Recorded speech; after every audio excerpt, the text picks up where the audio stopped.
Let's get right to our Fox News alert at 6:32 in the morning Eastern Time. You're waking up with your federal government partially shut down for the first time in 17 years. Yes, despite working up until the final minute, House Republicans and Senate Democrats unable to agree on a spending deal to keep the government open. So how is Wall Street reacting? Stuart Varney following the markets and joins us now. Good morning, Stuart. Not the way you might think. I know, everyone would think Little down, they'd right? be down. No, this morning we're going to go up. Yesterday we were down, okay? That's before the news of the shutdown arrived. Because of the uncertainty? Yes, because of the uncertainty. How bad would it be? And then midnight arrives, bingo, we are going to shut down. And overseas markets, that's what you're looking at now. Japan, Germany, France, all of Europe, all of them going up. Now look at how the Dow Jones average here in America, how that's going to open. Up about 55 points. Why?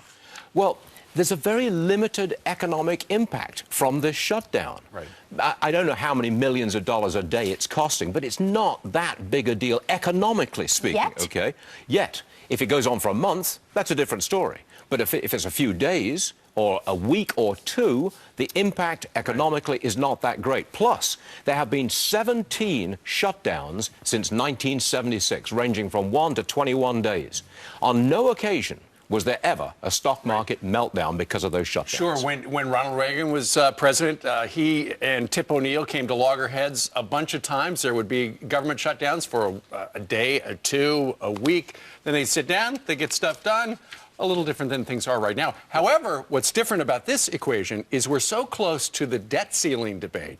There are some Democrats who say that if this particular shutdown runs through the weekend, they'll probably roll it all together. Now, that's where President Obama comes in, and I think he's been, to some degree, misleading the American people. He said he will not negotiate. Or missing. Wait a second. Where has he been? He's conflating two issues. The issue we're dealing with right now, this shutdown, is about the government's ability to spend more money, okay?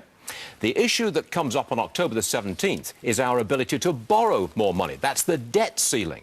If we go past that ceiling, yeah, that's serious, because way down the road, October 17th, way down the road, we might run out of money and default on our obligations. But that is way down the road. But you're saying that there's things the Treasury could do to maneuver things to allow us to continue to negotiate on the debt ceiling past that date? Yes, of course, because we've got tax revenue coming in all the time.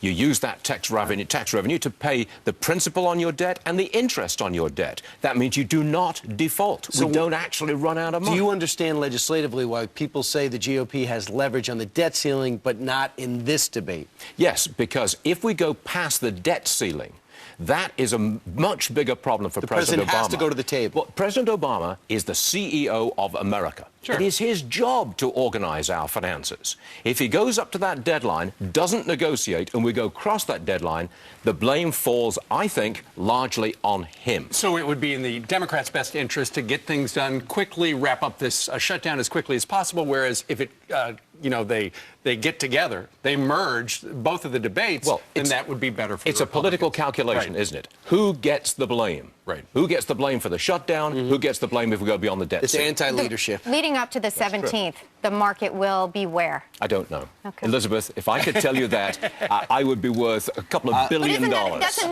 That's another set of uncertain time, though, right? Yes, so it is. Obviously, Now, we look. would anticipate. Oh, you're quite right. looking great. The market looks to me like it's going to go up 50 or 60 points today at the opening bell.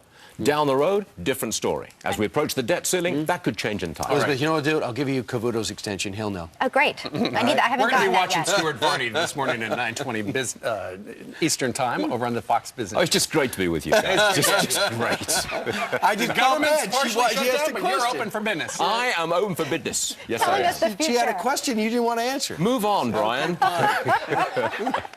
Stuart, I love Elizabeth, having you here. Thank you, Elizabeth. Money every At least day. somebody does.